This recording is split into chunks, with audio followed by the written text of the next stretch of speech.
बहुत ही दर्दनाक हादसा, और उसमें क्या हुआ होगा ये तो flight data recorder, cockpit voice recorder, ACARS के डेटा से पता चलेगा।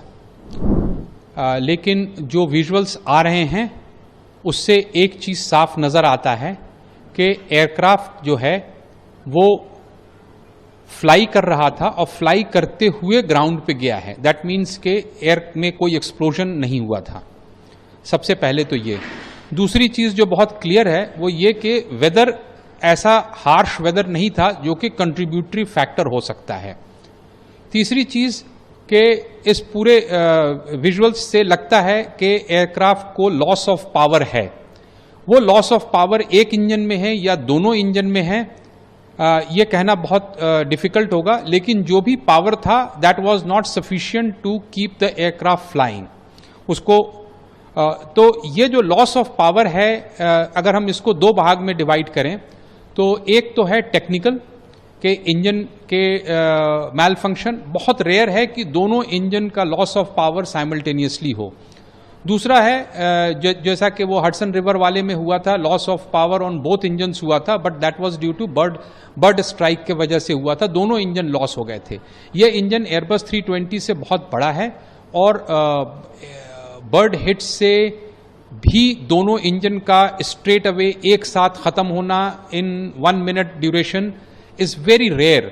सो it's very difficult to say कि टेक्निकल फॉल्ट ऐसा क्या हो सकता है जो कि दोनों इंजन के पावर को लॉस करेगा।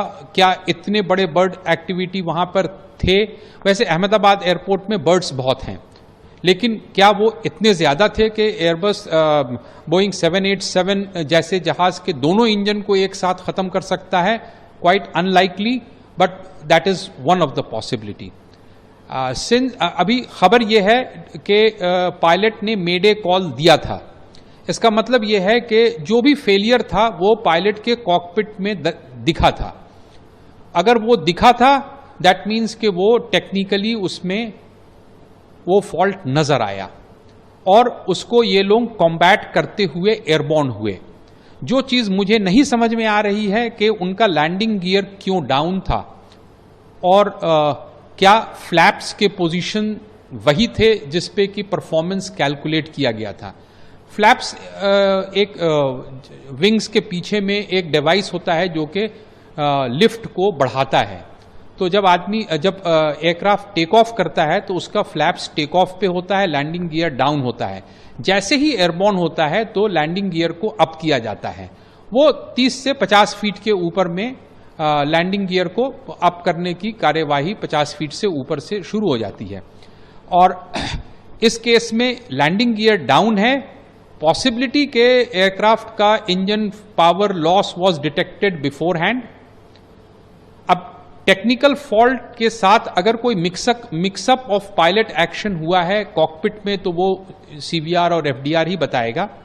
लेकिन विजिबली जो नजर आ रहा है, पायलट इन कमांड जो कंट्रोल पे थे वो एयरक्राफ्ट के नोज को पिच कर रहा है ऊपर की तरफ to control the flight from descending और continue climbing.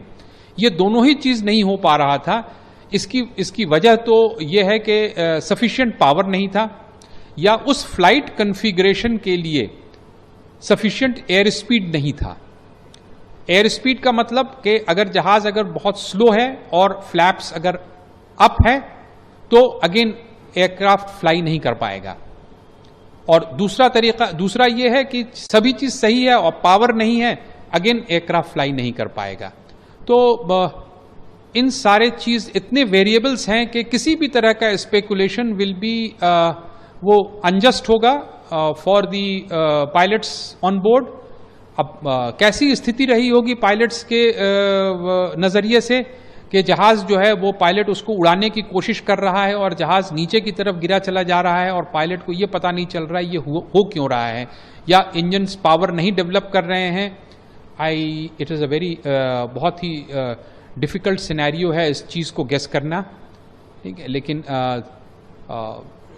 FDR will say बहुत बड़ा सवाल है कि लैंडिंग गियर ऊपर क्यों नहीं था, क्योंकि खबर यह है कि जहाज 600 फीट तक ऊपर गया था, तो 600 फीट तक उसके लैंडिंग गियर ऊपर होने चाहिए थे। और क्या फ्लैप्स अपनी जगह पे था, ये सब दीज आर जो चीज़ है वो इन्वेस्टिगेशन की